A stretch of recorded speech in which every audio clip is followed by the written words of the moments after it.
ഈശോ മിശിഹായ്ക്ക് സ്തുതിയായിരിക്കട്ടെ. ഈശോയിൽ ഏറ്റവും സ്നേഹം നിറഞ്ഞവരെ, ഇന്ന് വചന വിചിന്തനത്തിനായുള്ള വചനഭാഗം ലൂക്കായുടെ സുവിശേഷം 6-ാം അധ്യായം 27 മുതൽ 36 വരെയുള്ള വാക്യമാണ്. 27-ാമത്തെ വാക്യം പ്രകാരം ആരംഭിക്കുന്നു: എൻ്റെ വാക്ക് ശ്രവിക്കുന്ന നിങ്ങളോട് ഞാൻ പറയുന്നു, ശത്രുക്കളെ സ്നേഹിക്കുവിൻ.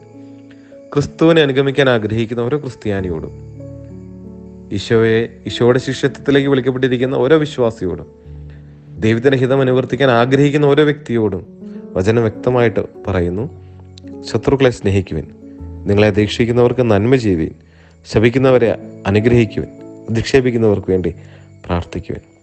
തള്ളിപ്പറഞ്ഞവനെയും വഞ്ചിച്ചവനെയും നെഞ്ചോട് ചേർത്ത ദൈവത്തിൻ്റെ സ്നേഹം,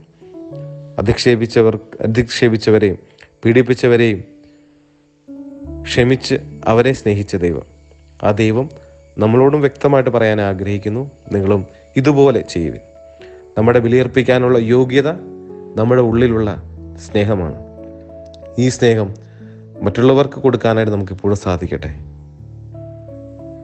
തിരിച്ചു കിട്ടുമെന്ന് പ്രതീക്ഷിക്കാതെ മറ്റുള്ളവരെ സ്നേഹിക്കാനായിട്ട്, നിഷ്കളങ്കതയോടെ മറ്റുള്ളവരെ സ്നേഹിക്കാനായിട്ട്, ആത്മാർത്ഥതയോടെ മറ്റുള്ളവർക്ക് ശുശ്രൂഷ ചെയ്യുവാനായിട്ട് നമുക്കെപ്പോഴും സാധിക്കട്ടെ.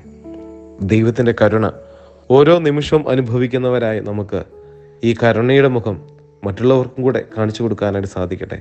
നിങ്ങളുടെ സ്വർഗീയ പിതാവ് കരുണയുള്ളവനായിരിക്കുന്നത് പോലെ നിങ്ങളും കരുണയുള്ളവരായിരിക്കും.